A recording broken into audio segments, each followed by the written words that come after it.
La santé n'a pas de prix, la santé n'a pas de prix, c'est pour cela nous vous recommandons l'eau potable Achille Aqua. Déjà à Kinshasa, tous les 24 communes, Achille Aqua, l'eau potable est là. Les abonnés de la chaîne YouTube Xile Botelwa, nous vous recommandons l'eau potable Maya Peto, Maya Kimia, Maya Bangelou. Senga Achille Aqua, partout où vous êtes, le numéro est là. Écrivez-nous, appelez-nous, contactez-nous. Nous sommes là. Et la livraison à domicile, ça s'est fait avec beaucoup de sécurité. Achille Aqua, Maya Kimia, Yapeto. Salut, bonjour à tous. Mbote bandeko nyoso obulandaka Irsil Botelwa TV. Mbote na bino esika nyoso oyo e zwami bino. Bandeko nanga lelo to ekolobela likambu ya accouchement ya Luna Miezi. Tovanda ki tomoni internet publié balobi ke Luna Miezi aboti mwana mobali, balobi ke Luna Miezi aboyi kopesa mobali mukanda, balobi ke Luna Miezi, balobi ke Luna batu balobi ebele pona Luna Miezi. Alors lelo Irsil Botelwa TV aye kolobela yango likambu oyo batu balobi pona Luna Miezi. Lelo tokoyeba awa eske Luna Miezi aboti to Luna Miezi aboti te. Eske Luna Miezi aboyi kopesa mobali mukanda ya solo to eza nango kaka maloba ya batu ya internet. Alors lelo toyeba yango awa chez Irsil Botelwa TV. Na yango bandeko nanga soki eza mbala na yo ya liboso okoti na Irsil Botelwa TV. En tout cas, au s'abonner, au commenter, au liker, au partager nzamba lola ako pambola yo. Donc, tango koti na chaîne na biso, au s'abonner, au commenter, au liker, au partager nzambe ako pambola yo. Partager na WhatsApp, partager na Facebook, partager na Messenger, partager partout. Et au sala kitoko makasi. Alors, tango pe au s'abonner, kobosa na te fina cloche ya notification. Parce que ceux qui ont fini cloche à notification, prochainement, tant Irsil Botelwa TV a lancé ba analyse na ye e ko zoyango mbala moko e sika nyonso oyo yo o kozala. Yango tolobaka tango koti fina cloche ya notification. Likambo ya Luna Miezi bandeko nanga tovandaki toyebina d'ailleurs tsono bina bandela bino no lisolo ya Luna Miezi depuis kala. Biso nyonso toyebaki ke Luna Miezi akomaki na zemi akendaki bongo kovanda epai ya mobali na ye na poto. Alors pona ba oba yebite, pona ba oba tuni, pona ba oba yebite boyeba ke Luna Miezi akomaki na zemi akendaki kovanda epai mobali na ye na poto. Na lingina bandano histoire ngo to bandelango penza e bandeli penza to bandango peane e bandeli po batebele ba comprendre. Luna Miezi akende kovanda epa ya ndeko te na poto akende kovanda epa ya papa te akende kovanda epa ya mama te mais Luna Miezi akende ki kovanda bongo na ndaku ya mobali na ye. Batu babimene na réseaux sociaux mobala Luna Miezi azalaka na mwasi Luna Miezi akota azasoki deuxième bureau batu balobaki ebele na bandeli bino likambo poto yo kwel koto yo to yo cité na site aboti tote eska pimel mobile mukanda tote to landa bolanda nga penza malam kokende ya Luna Miezi na poto. Luna Miezi a voyagé à tour à liboso tanga voyager tour à mibale aye tanga voyager tour à liboso tanga yo kozonga bato babi ke Luna Miezi akomi na zemi yango azongi ake kokota libale pa mobile na ye. Effectivement ezalaki nango likamba solo azongaki akende kokota libala. Après toyo yoka banungu ebima Luna kuta beli liboma Luna bakangeli esika moko bwe Luna mobala zoni yokola Luna bwe libala aneza soki ya deuxième bureau. Toyo ko mwana babokilo lukuta babima to mwana batata mosami ya mobali ya lukuta bayako bima ti toyo ko mona ndeko ya mobali propre ye moka ya kosala video alobi ke Luna Miezi abala na ye libala ya bombanda te mwasi mais mobali na ye paza na ye na mwasi te donc fi wana bayaki ko bimisa na internet so bato bayako loba ezalaki ex ya mobali ya Luna donc abotaki na ye kaka mwana na fi wana me babala na kate. bino mo boyebi na Congo na biso kaka soko boti na mwasi basi bakoma soko boti na ye donc kino liwanga na kolanda yo bino mo boyebi Congo na biso koma basi bakoma kaka soki aboti na mobali akomi kolandela mobali wana vie privée ya mobali wana nyonso il faut ye bata mobali wana aboti na ye baboyana ki na bango déjà mais ekoma kaka kolandela landela kaka nde bino moko boyebi. Mwana mwasi wana na mobali bazalaka na bango lisu te bazalaka lisu na relation te. Alors tango mwana mwasi na découvrir que mobali na ye alingi star lokola Luna, tango mwana mwasi na ye ko découvrir que mobali na ye alingi Luna za star yango bomoni ke na internet e panzana ki kalingi mobala batu asali boye tandis que Luna alingaka na ye mobali ya batu te. Nde ayaki kokota libala na ye avandi na ye pena mobali na ye bati na réseaux sociaux komi kopanza na zemi mobala batu combien baleka basala be mission to sala be mission ebele concernant makambu ya zemi Luna abali mobala batu boy to sala be mission ebele na internet awa concernant makambu wana. Alors lelo tovandi kolala kolamuka kaka boye po Luna zaki na zemi to banda komona na internet te to yaki komona ye lisusu tango bayaki ko kuta na peshanga Luna mieza plibieki ba video na yo bazaki na peshanga na poto wana penza to mona ki yango biso to tala ki Luna to sepela ki to mona ki Luna lisusu.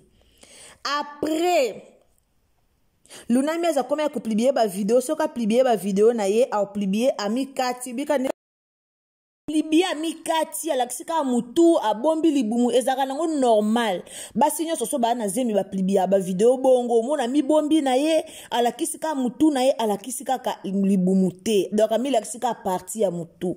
Après quelque temps to yaki komona susu Luna miez na réseaux sociaux te donc alimwa ki pena na réseaux sociaux ni na page na ye ya Facebook ni na compte na ye ya TikTok ni na compte na ye ya Instagram. Abandaka lisu komona na te azalaki lisu komona na te pourquoi parce que raison ezalaki ke azalaki na zemi. Alors na minute oyo tozu information que Luna aboti mwana mobali selon ba rumeur selon ba information de tozu que aboti te mais abota déjà ça fait déjà 1 mois depuis Luna miezi abota mwana ya mobali wana ba information o biso tozu. Batu musu balobi ke Luna miezi apena uti ko bota boti mwana mobali nde sikoyo mais batu musu balobi ke non Luna miezi abota ki déjà mwana ya mobali kala mais aboya ki na ye ko bimisa likambo wana na internet abomba ki na ye nanu yango eza seno be information ndenge tozui. Alors chose grave eza nini na page o ba publier Luna aboti mutu wana ye kokoma boza na tanga yango elongo na bino na tanga makambu oyo mutu wana akomi elongo na bino tolanda yango elongo na tanga yango boyoka bino moko ndenge nini mutu wana makambu oyo akomi na page na ye pona Luna miezi et puis na otangela bino commentaire ya Luna miezi boya otala ndenge nini Luna miezi a commenter ndenge nini a répondre mutu wana toyoka yango awa yango nde kolakisa eske makambo mutu wana lobi eza ya solo to eza ya lukuta. Bandeko nanga to sabonaka tango talaka Irsil Botelo ya TV olingaka Irsil Botelo ya TV en tout cas to sabonaka e osa malamu mingi donc abonnez-vous, commentez, likez, partagez ka ningizala.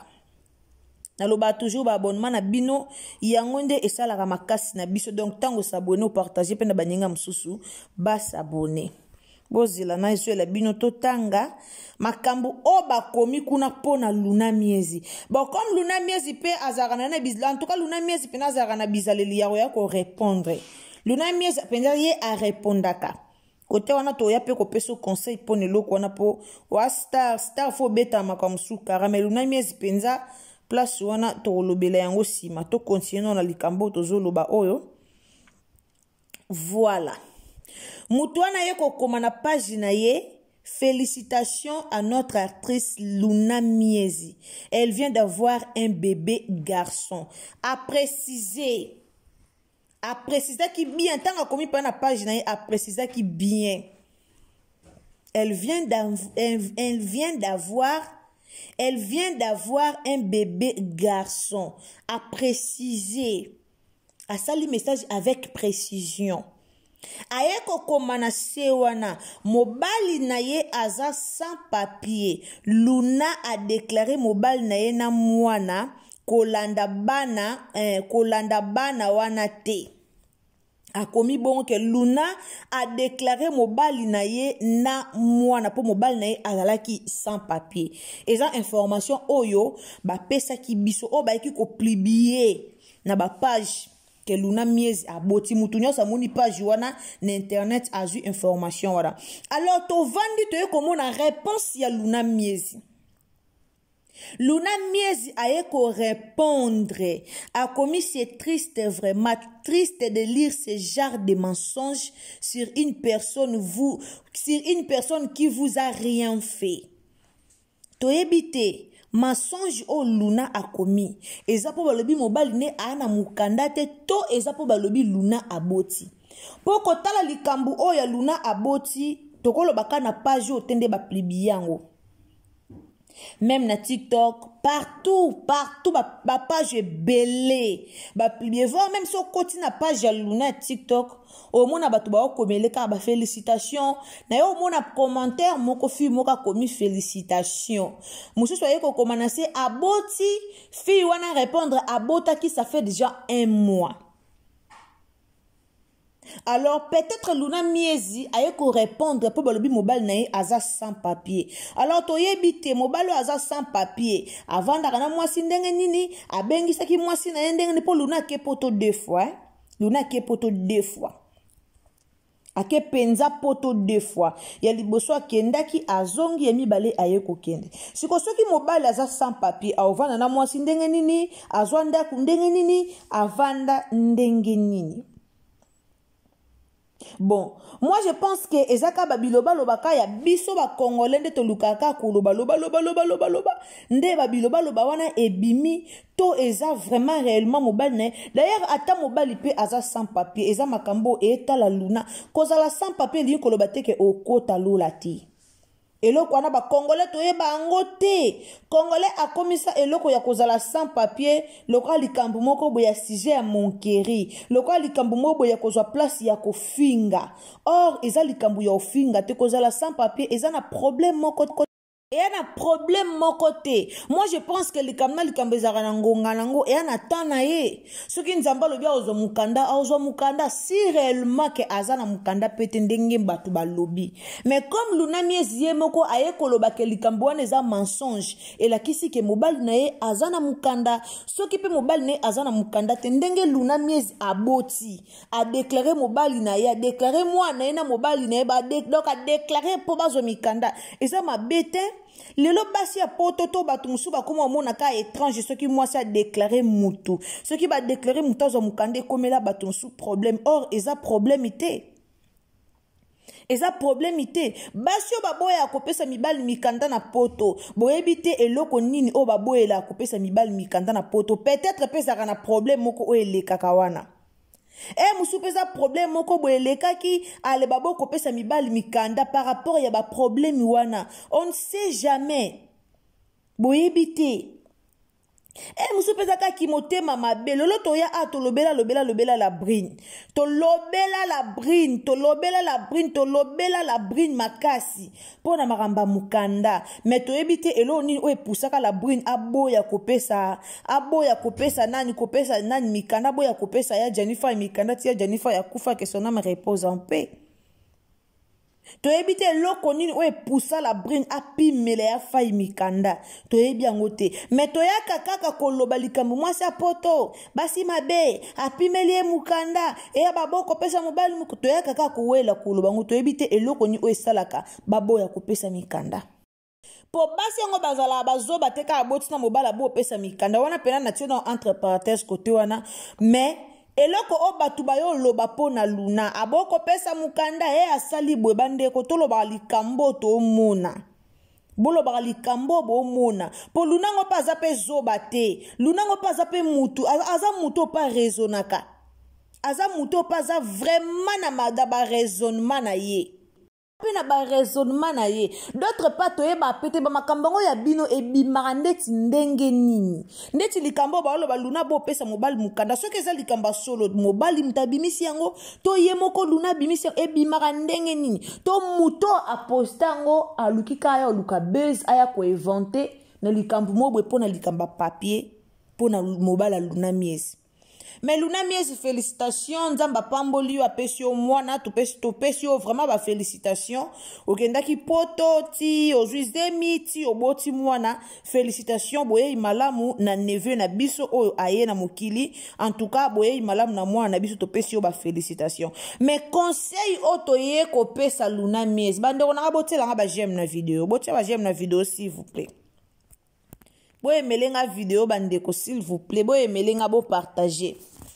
Conseil autre pesa Luna Miezi ezake to remarqué Luna Miezi a répondre à batu trop ce qui page moke comment et plibia qui pona ye bomona aye a commis na sewana a répondre aya ko répondre to mona ngo vraiment kitoko te net yana ba page muso za net na ba polémique o luka ya loba mwa likomo be metangu yoko yakaka yo star oye otie commentaire yeba ka vidéo na o ekozwa ba commentaire ebele ya batu musu ba ko ya ko finga yo ezape na batu musu ba ko ya pe ko sepia na ba commentaire oyo komi alors ezala vraiment bien te tant que star au moni ba plibier mutu moko basali soki critique soit muta plibier makambu na yo na ndenge moko boye oh yo moni ke eza nango soko moni ke eza nango bongo te inutile ya koya ko se justifier na ba commentaire pour mutu esi a plibier a ko changer publication na yete mutu alinga saliri yo ka nenga plibier a ko changer publication na yete. On répondre imbécile par le silence. Alors répondre na silence. Mutuso monike a commis makambo makambwana yo ozata na katite. Akoe makambo o ezota la ta yote. Akoe makambo o na vie na yo moko zo mona ke likambo eza nango lukuta tant que star. Bwakisa ye vanda kimia tika ye pena kimia melama ya pio kolanda te po mutu so bandi da ko plibie ba mamuna yo o répondre ete o vandi kimia o landa ete ako stopper mais tangu yo zaka so muta plibie o répondre muta lobi bo o répondre muta salibo o répondre yeba ke mutu wana ako stoppa kate a o banda ko continuer po ebi ke so na salibo Luna Miezi a otanga publication nga Luna Miezi akoya ko commenter publication nanga tangu batu basalela bino basala ba émission abaye balobi makamba malamu pona bino boyaka ko commenter te mais mutu moko akomaka ba bloka mabe pona bino wana omona bokemba ko commenter ezaka kitoko te tant que star oza star munene Luna Miezi asala théâtre kitoko mutu mo abungi yango azate lelo to remarquer absence na Belle-Vie TV mutu tout alors remarqué absence ya Luna na Belle-Vie TV et ana ba place moko pena o senti pena place so Luna joua ki yango engoza terrible wana to mona ngo biso nyoso et ana ba place moko bi pena place so ke zaki place Luna jouer engoza la mama na scène to mona ngo nango alors to linga mingi ba star na biso bozala na moi charisme bozala vraiment na charisme et ça la malamu mingi na pesi merci na bandeko bolandaka biso en tout cas na lobaki na ko umela te na yaki vraiment liboso na bino pona umela te na yaki ko umela te na yaki ko pesa bino kaka information oyo ya Luna Miezi alors na minute o Luna Miezi aboti mwana ya mobali to pesa ba félicitations nzamba lola azolo kumu poko bota et pesa mela mutu nyonso te et ana batu musu bala ba mariage ba 9 ba 10 ba 15 na mabala me nzambe pe apesi bango bana te e na batu musu bala ba piloli me batikali kozwa bana te alors nzamba pesi Luna mwana ko pekzwa bana ezali sekite ko bota ezape ba vantite to mwasa bota ka ezalaka ko kufa to pe ko bika mais nzamba pamboli Luna Miezi aboti mwana ya mobali na kimia nyoso yango to ko pesa pe nzambe merci to pesi félicitations na couple ya Luna bo vanda bien boboko la mwana malamu e boyei malamu na neve national e wana penaza neve na biso to pesi bino kaka bo yei malamu na bebe na biso pe to pesi bino mokolo malamu. Merci bandeko nanga to partager na Facebook, partager na WhatsApp, partager na TikTok, partager partout. Tia lien na biso na statut, tia lien na biso partout o yo ko partager o moni kesika o ekokomela bandeko bayeba eloko nini o Irsil Botelo TV ataki pona Luna Miezi et ozala vraiment malamu mingi. Merci beaucoup wananga na bino tokutani à la prochaine occasion soki Yesu azongite. Abonnez-vous, commentez, likez, partagez nos émissions, que le Seigneur vous bénisse. Bisous, bye. La santé n'a pas de prix, la santé n'a pas de prix, c'est pour cela nous vous recommandons l'eau potable Achille Aqua. Déjà à Kinshasa, tout le 24 communes, Achille Aqua, l'eau potable est là. Les abonnés de la chaîne YouTube Irsil Botelo, nous vous recommandons l'eau potable Maya Peto, Maya Kimia, Maya Bangelou. Senga Achille Aqua, partout où vous êtes, le numéro est là. Écrivez-nous, appelez-nous, contactez-nous. Nous sommes là et la livraison à domicile, ça s'est fait avec beaucoup de sécurité. Achille Aqua, Maya Kimia, Yapeto.